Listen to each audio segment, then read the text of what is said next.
हमारे सोर्सेज बताते हैं कि इसकी प्रेरणा सोवियत संघ यानी तत्कालीन यूएसएसआर से ली गई थी। हाँ, ये बात सही है। जोसेफ स्टालिन की पंचवर्षीय योजनाओं ने दुनिया को और खासकर नए आजाद हुए देशों को बहुत प्रभावित किया था। उन्हें लगा कि यही वो जादुई छड़ी है जिससे तेजी से विकास हो सकता है। अच्छा। पर दिलचस्प बात यह है कि भारत में इसकी सोच आजादी से काफी पहले शुरू हो चुकी थी। मतलब ये कोई बाहरी आइडिया नहीं था? पूरी तरह से नहीं। देखिए, 1934 में ही एम विश्वेश्वरैया, जो एक महान इंजीनियर थे, उन्होंने एक किताब लिखी थी planned economy for India. Visvesvaraya ji, ये शायद भारत के लिए योजनाबद्ध विकास का पहला ब्लूप्रिंट था। तो ये सोच हमारे अपने लोगों में भी थी? और सिर्फ टेक्नोक्रेट्स ही नहीं, राजनेता भी इस पर काम कर रहे थे। 1938 में हरिपुरा अधिवेशन में जब सुभाष चंद्र बोस कांग्रेस के अध्यक्ष थे, तब एक राष्ट्रीय नियोजन समिति बनाई गई थी। और आपको पता है उसका अध्यक्ष किसे बनाया गया? जवाहरलाल नेहरू को। इससे साफ है कि हमारे स्वतंत्रता सेनानी सिर्फ राजनीतिक आजादी नहीं, बल्कि आर्थिक आजादी का भी एक नक्शा तैयार कर रहे थे। मतलब सरकार के साथ साथ उद्योगपति भी इस बारे में सोच रहे थे, क्योंकि बॉम्बे प्लान का भी जिक्र आता है। हाँ, बिल्कुल। 1944 में बॉम्बे प्लान आया। देश के 8 सबसे बड़े उद्योगपतियों ने मिलकर इसे बनाया था। ये थोड़ा अजीब नहीं है? उद्योगपति तो आमतौर पर सरकारी नियंत्रण के खिलाफ होते हैं। बहुत अच्छा सवाल है। देखिए, वो उद्योगपति बहुत दूर की सोच रहे थे। वो जानते थे कि एक गरीब देश में जहां सड़कें नहीं है, बिजली नहीं है, पोर्ट्स नहीं है, वहां उनकी इंडस्ट्रीज भी नहीं चल सकती।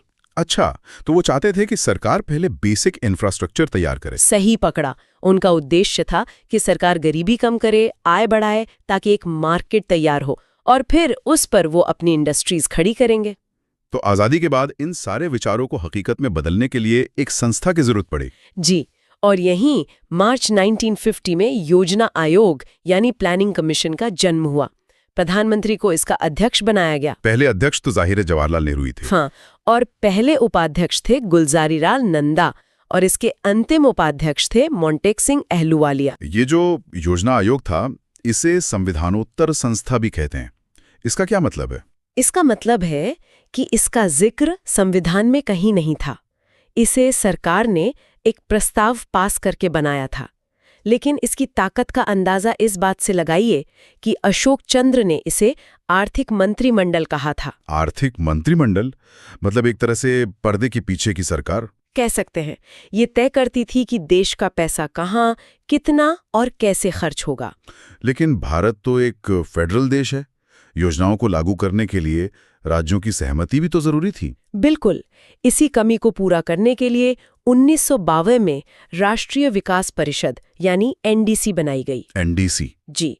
और के संथनाम ने तो इसे सर्वोच्च मंत्री परिषद या सुपर कैबिनेट तक कहा था। Super cabinet? हाँ, क्योंकि ये एक ऐसी मीटिंग थी जहां प्रधानमंत्री और सारे राज्यों के मुख्यमंत्री एक साथ बैठकर प्लान पर मुहर लगाते थे। अगर यहाँ कोई बात तय हो गई तो उसे पूरे देश में लागू होने से कोई नहीं रोक सकता था। तो 2015 में जब योजना आयोग खत्म हुआ तो एनडीसी का क्या हुआ? वो भी एक तरह से प्रभावहीन हो गया। चलिए, तो अब मैदान तैयार था। अब आते हैं पहली पंचवर्षीय योजना पर, जो 1951 में शुरू हुई। हाँ, आजादी के तुरंत बाद देश की सबसे बड़ी जरूरत क्या थी? खाना। देश ने बंटवारे का दर्द झेला था, शरणार्थी थे, अनाज की भारी कमी थी। तो पहली प्राथमिकता लोगों का पेट भरना थी। जाहिर है, इसीलिए ये योजना हेराल्ड डॉमर मॉडल पर आधारित थी। हेराल्ड डॉमर मॉडल, ये क्या था? इसका सीधा सा मतलब था कि किसी देश का विकास इस बात पर निर्भर करता है कि वो अपनी कमाई का कितना हिस्सा बचाता है और उसे वापस इन्वेस्ट करता है। तो पहली योजना का सारा फोकस कृषि, सिंचाई और बिजली पर था। और ये योजना तो उम्मीद से ज्यादा सफल रही। हाँ, लक्ष्य से अधिक प्राप्ति हुई, राष्ट्रीय आय बढ़ी और खाद्यान्न उत्पादन में भी काफी सुधार हुआ। और इसी योजना से कुछ बड़े नाम जुड़े हैं जो आज भी हम देखते हैं। बिल्कुल।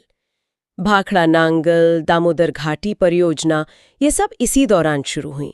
साथ ही 2 अक्टूबर 1952 को सामुदायिक विकास कार्यक्रम शुरू हुआ। और यूजीसी की स्थापना? वो भी 1953 में हुई।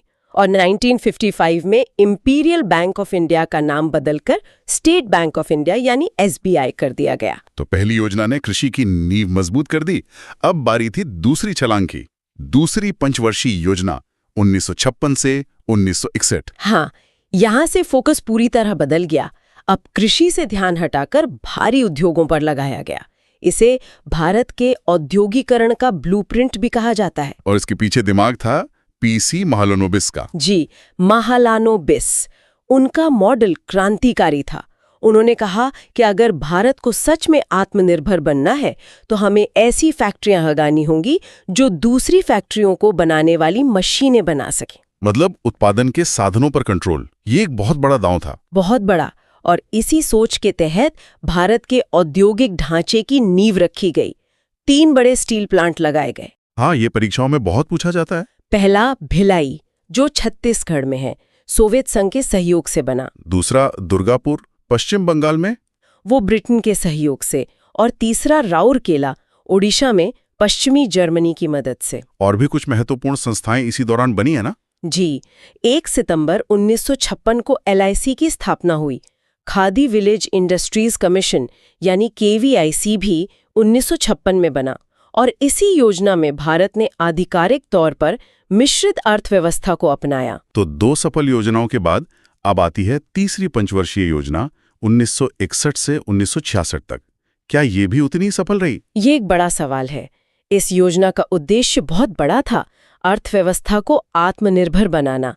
कृषि और उद्योग दोनों को प्राथमिकता दी गई। इसे गाडगिल योजना भी कहते हैं ना? हाँ, क्योंकि ये जॉन सैंडी और सुखमय चक्रवर्ती के मॉडल पर आधारित थी। लेकिन यह योजना भारत की सबसे विफल योजनाओं में से एक मानी जाती है। सबसे विफल? ऐसा क्या हुआ? एक नहीं बल्कि तीन आपदाएं एक साथ आ गईं। पहला 1962 का भारत चीन युद्ध, दूसरा 1965 का भारत पाकिस्तान युद्ध और तीसरा 1965-66 का गंभीर सूखा और कृषि संकट। मतलब एक के बाद एक झटके लगते रहे। बिल्कुल। इन कारणों से योजना की प्राथमिकता को विकास से बदलकर प्रतिरक्षा यानी डिफेंस पर केंद्रित करना पड़ा। पूरी योजना पटरी से उतर गई। लेकिन इस मुश्किल दौर में भी भविष्य के लिए कुछ नींव रखी गई। हाँ, इनकम टैक्स एक्ट 1961 लागू हुआ और 1 जुलाई 1964 को IDBI बैंक की स्थापना हुई।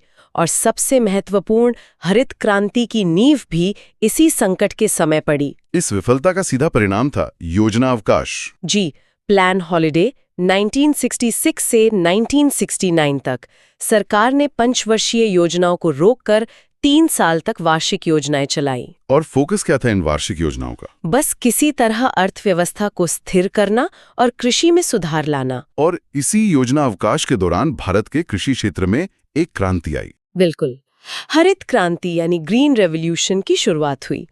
इसका नतीजा ये हुआ कि खाद्यान्न उत्पादन खासकर गेहूं में एक उल्लेखनीय वृद्धि हुई। और इसके पीछे के 2 नाम अक्सर परीक्षाओं में पूछे जाते हैं। हाँ, भारत में हरित क्रांति के जनक थे डॉक्टर MS स्वामीनाथन। और विश्व में थे डॉक्टर नॉर्मन E बोरलॉग, जिन्हें इसी काम के लिए 1970 में नोबेल शांति पुरस्कार भी मिला था।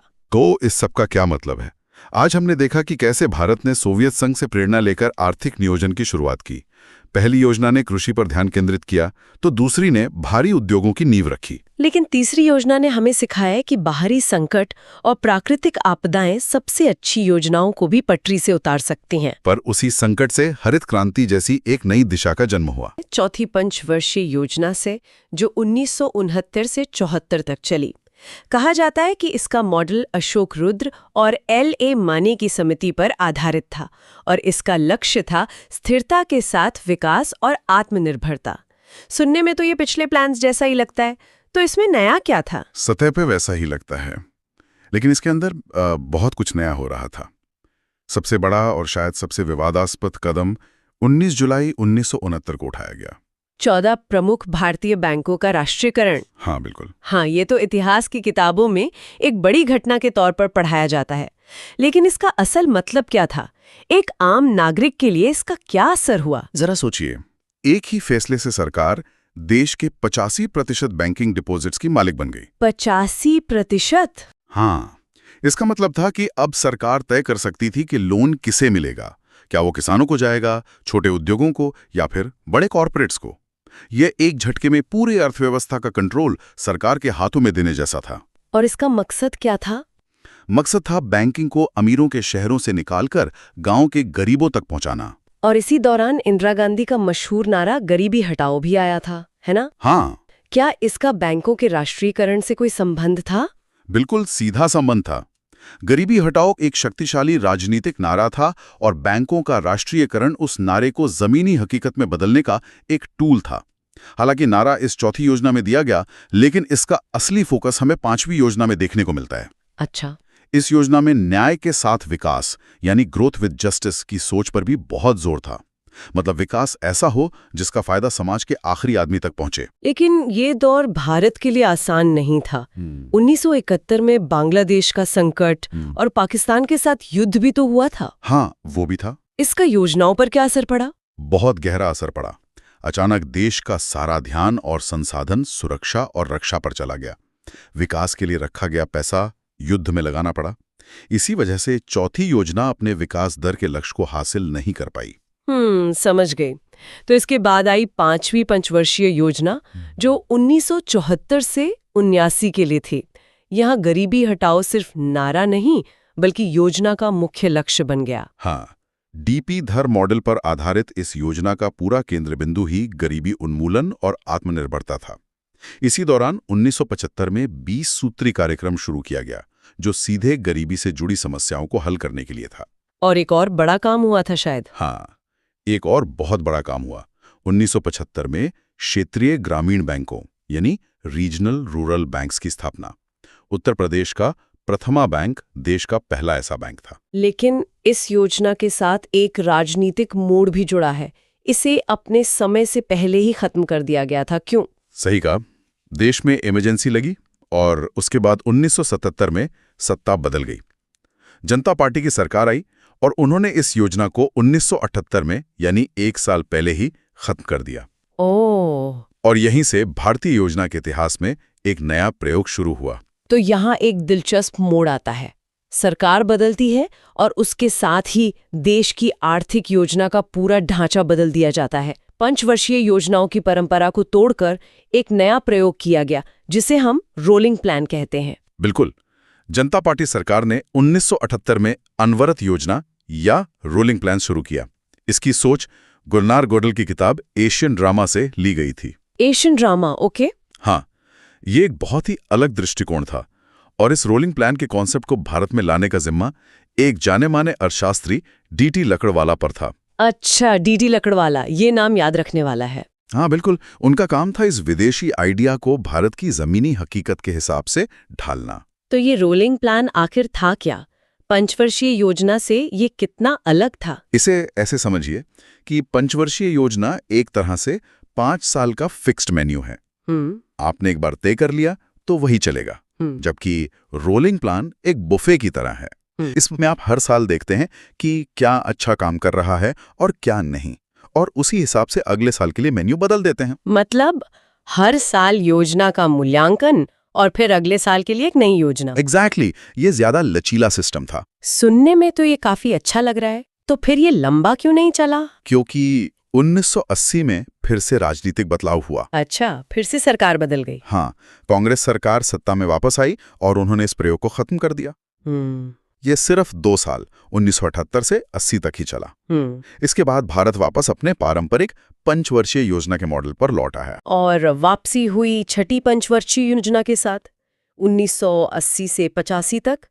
क्या यहाँ पर चीजें वापस पुरानी पटरी पर आ गईं? हाँ भी और नहीं भी। मतलब गरीबी हटाओ का नारा और गरीबी उन्मूलन का लक्ष्य तो वापस आ गया, लेकिन इस योजना में एक नया और बहुत महत्वपूर्ण शब्द पहली बार इस्तेमाल हुआ, औद्योगिक आधार का आधुनिकीकरण। औद्योगिक आधार का आधुनिकीकरण? जी। इसका क्या मतलब था? अब तक तो हम नए उद्योग लगाने पर ही जोर दे रहे थे। इसका मतलब था कि अब सिर्फ नए कारखाने लगाना काफी नहीं है, बल्कि हमारे जो पुराने सरकारी कारखाने हैं उनमें नई टेक्नोलॉजी लानी होगी, उन्हें और कुशल बनाना होगा। ये एक बड़ा वैचारिक बदलाव था। कई विशेषज्ञ इस योजना को नेहरूवादी समाजवाद का अंत के रूप में भी देखते हैं। ये एक बहुत बड़ा बयान है, नेहरूवादी समाजवाद का अंत। ऐसा क्यों कहा जाता है? क्योंकि नेहरू के मॉडल में अर्थव्यवस्था का इंजन सार्वजनिक क्षेत्र यानी सरकारी कंपनियां थी। राइट। यहां से धीरे धीरे ये सोच बदलने लगी कि शायद निजी क्षेत्र की भी अर्थव्यवस्था में एक बड़े भूमिका हो सकती है। इसी योजना के दौरान कई महत्वपूर्ण संस्थाओं की नींव भी रखी गई, जैसे 12 जुलाई 1982 को शिवरामन समिति की सिफारिश पर नाबार्ड की स्थापना हुई। नाबार्ड, जो आज भी खेती और ग्रामीण विकास के लिए सबसे बड़ी संस्था है। हाँ, वही। और इसी साल एग्जिम बैंक यानी एक्सपोर्ट इंपोर्ट बैंक भी बना। तो एक तरफ तो नेहरूवादी समाजवाद की अंत की बात हो रही थी, लेकिन दूसरी तरफ नाबार्ड और एग्जिम बैंक जैसी बड़ी सरकारी संस्थाएं भी बन रही थी। क्या ये एक तरह का विरोधाभास नहीं है? ये बहुत अच्छा सवाल है। ये विरोधाभास नहीं, बल्कि एक संक्रमण काल था। सरकार अभी भी अर्थव्यवस्था में अपनी भूमिका को महत्वपूर्ण मानती थी, खासकर कृषि जैसे क्षेत्रों में। अच्छा। लेकिन साथ ही आधुनिकीकरण और दक्षता पर जोर देके वो भविष्य के आर्थिक सुधारों के लिए जमीन तैयार कर रही थी। इसके बाद जो दौर आया वो और भी दिलचस्प था। 7वीं पंचवर्षीय योजना 1985 से 90 तक। इसका लक्ष्य था भोजन, कार्य और उत्पादकता। ये सुनने में बहुत व्यवहारिक लगता है। व्यवहारिक तो था ही, लेकिन इसके पीछे एक बहुत बड़ा वैचारिक भूचाल छिपा था।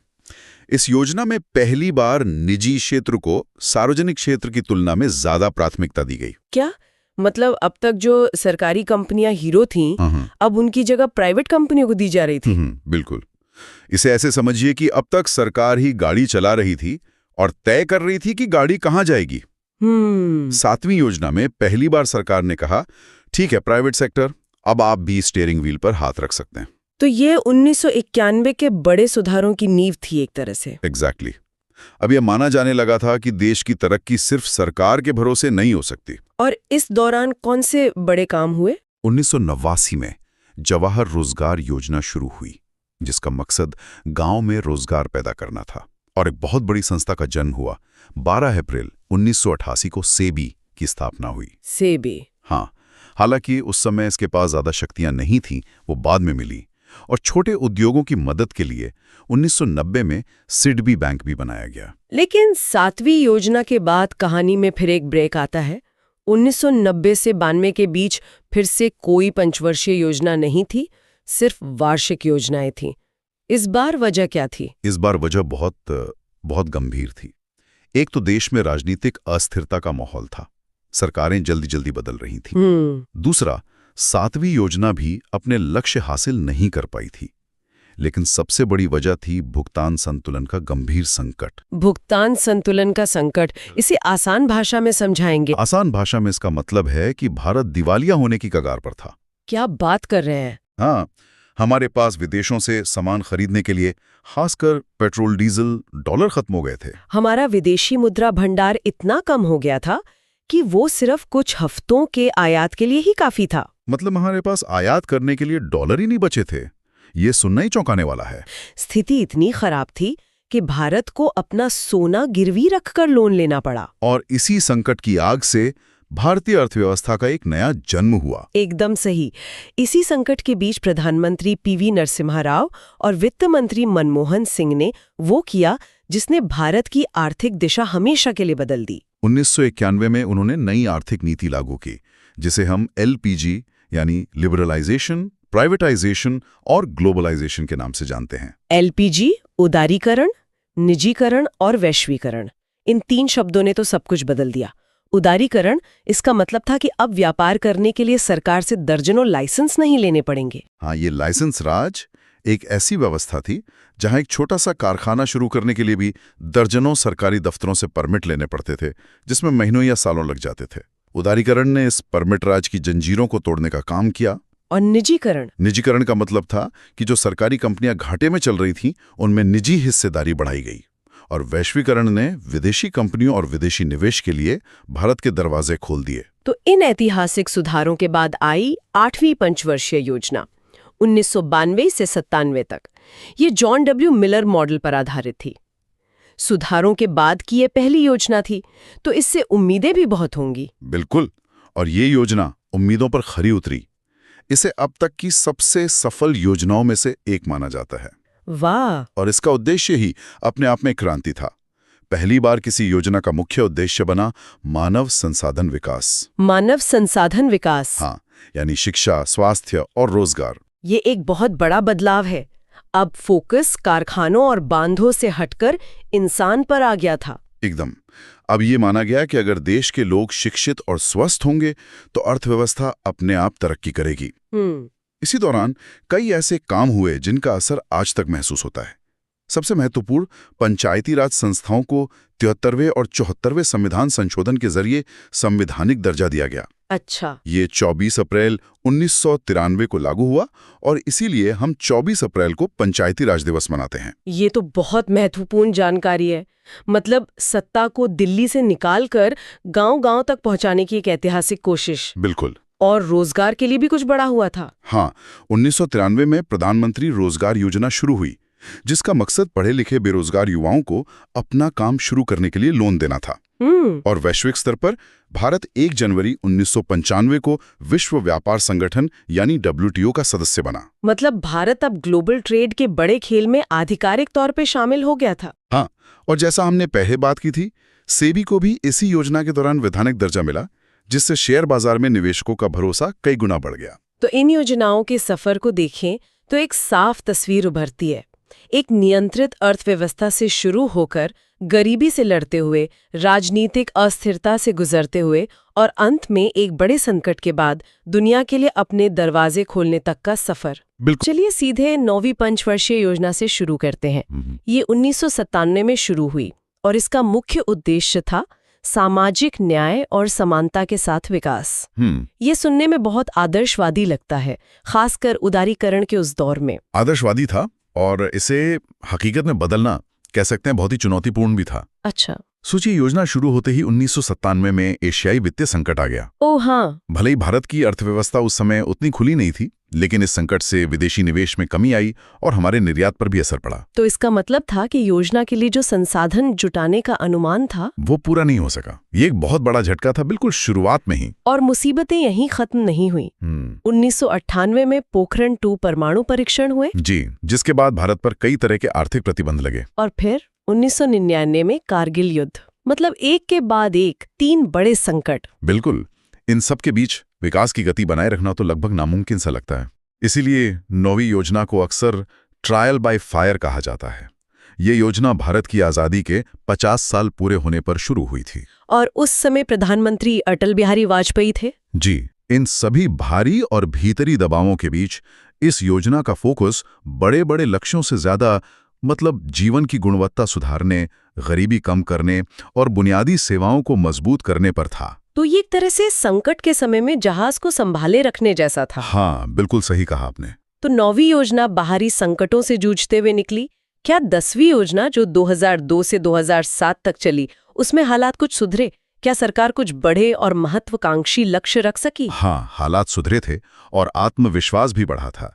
10वीं योजना ने एक बहुत ही साहसिक लक्ष्य रखा। क्या था वो? अगले 10 सालों में भारत की प्रति व्यक्ति आय को दुगना करना। दुगना करना, ये तो बहुत बड़ा लक्ष्य है। ये सिर्फ एक नारा नहीं था। इसकी सबसे खास बात ये थी कि पहली बार विकास को नापने के लिए कुछ ठोस, मतलब मात्रात्मक लक्ष्य तय किए गए। मात्रात्मक लक्ष्य मतलब सिर्फ ये नहीं कहा कि गरीबी कम करेंगे, बल्कि ये बताया कि कितनी कम करेंगे। एग्जैक्टली। जैसे गरीबी अनुपात को 5% तक कम करना, साक्षरता दर को 75% तक पहुंचाना और ये सुनिश्चित करना कि 2007 तक सभी बच्चे अपनी 5 साल की स्कूली शिक्षा पूरी कर लें। अच्छा, तो इससे योजनाओं की सफलता और असफलता को आंकना आसान हो गया। बिल्कुल, अब सरकार की जवाबदेही बढ़ गई थी। और इसी दौर में एक बहुत बड़ी स्वास्थ्य योजना भी शुरू हुई थी, राष्ट्रीय ग्रामीण स्वास्थ्य मिशन 2005 में। जी, ये आज भी ग्रामीण स्वास्थ्य की रीढ़ मानी जाती है। सही पकड़ा आपने। ये इस बात का सबूत था कि विकास का मतलब सिर्फ आर्थिक आंकड़े नहीं है। अगर लोग स्वस्थ नहीं हैं तो विकास अधूरा है। सही बात है। 10वीं योजना ने सोच को मजबूती दी और इसी सोच को 11वीं योजना में एक नया नाम और एक नई ऊर्जा मिली। 11वीं योजना 2007 से 2012। इसकी रूपरेखा श्री रंगराजन ने तैयार की थी और इसका नारा था तेज और अधिक समावेशी विकास। समावेशी। यह समावेशी शब्द सुनने में तो बहुत अच्छा लगता है, लेकिन क्या जमीन पर इसका कोई ठोस मतलब था? किन योजनाओं के जरिए इस समावेशी विकास को हासिल करने की कोशिश की गई? ये बहुत अच्छा सवाल है। समावेशी विकास यानी इंक्लूसिव ग्रोथ, ये 90s के दशक के अंत तक की सबसे बड़ी सीख थी। कैसे? ये साफ हो गया था कि सिर्फ जीडीपी ग्रोथ के आंकड़े काफी नहीं है, विकास का फायदा कुछ हिस्सों तक ही सिमट रहा था। समावेशी शब्द इसी चिंता से निकला कि विकास की प्रक्रिया और उसके फायदों में समाज के आखिरी व्यक्ति को भी शामिल किया जाए। और इसे करने के लिए क्या बड़े कदम उठाए गए? 2 सबसे बड़े गेम चेंजर इसी योजना के दौरान मजबूत हुए। अच्छा। पहला था शिक्षा के क्षेत्र में सर्व शिक्षा अभियान। इसी के तहत 2009 में शिक्षा का अधिकार अधिनियम आया, जो 2010 में लागू हुआ। जी। इसने 6 से 14 साल के बच्चों के लिए शिक्षा को एक बुनियादी जरूरत से उठाकर एक कानूनी अधिकार बना दिया। मतलब सरकार की जिम्मेदारी तय हो गई। बिल्कुल। और दूसरा गेम चेंजर क्या था? दूसरा था रोजगार के क्षेत्र में राष्ट्रीय ग्रामीण रोजगार गारंटी योजना, यानी नरेगा, जो बाद में मनरेगा बनी। हाँ, मनरेगा। ये सिर्फ एक रोजगार योजना नहीं थी, ये ग्रामीण भारत में एक सामाजिक सुरक्षा कवच थी। मतलब? पहली बार गांव के मजदूर को काम मांगने का कानूनी हक मिला। अगर सरकार 15 दिन में काम नहीं दे पाती तो उसे बेरोजगारी भत्ता देना पड़ता। इसका असर क्या हुआ होगा? इसने तो ग्रामीण अर्थव्यवस्था की पूरी तस्वीर ही बदल दी होगी। बिल्कुल। इसने गांवों से शहरों की ओर होने वाले मजबूरी के पलायन पर कुछ हद तक रोक लगाई, ग्रामीण इलाकों में लोगों की खरीदने की शक्ति बढ़ाई और खासकर महिलाओं को आर्थिक रूप से सशक्त किया, क्योंकि इसमें 1/3 रोजगार महिलाओं के लिए आरक्षित था। और बुनियादी ढांचे पर भी काम हुआ। हाँ, बुनियादी ढांचे जैसे सड़कें, तालाब, बिजली, इन सब पर भी भारी निवेश किया गया। तो 11वीं योजना असल में विकास को आम आदमी के दरवाजे तक ले जाने की एक बहुत बड़ी और गंभीर कोशिश थी। तो हमने सामाजिक न्याय से शुरुआत की, फिर समावेशी विकास तक पहुंचे। इसके बाद आती है 12वीं पंचवर्षीय योजना 2012 से 2017 तक, जो इस सफर की आखिरी कड़ी थी। जी, अंतिम योजना। क्या यहाँ भी विकास की परिभाषा में कोई नया मोड़ आया? हाँ, एक बहुत महत्वपूर्ण मोड़ आया।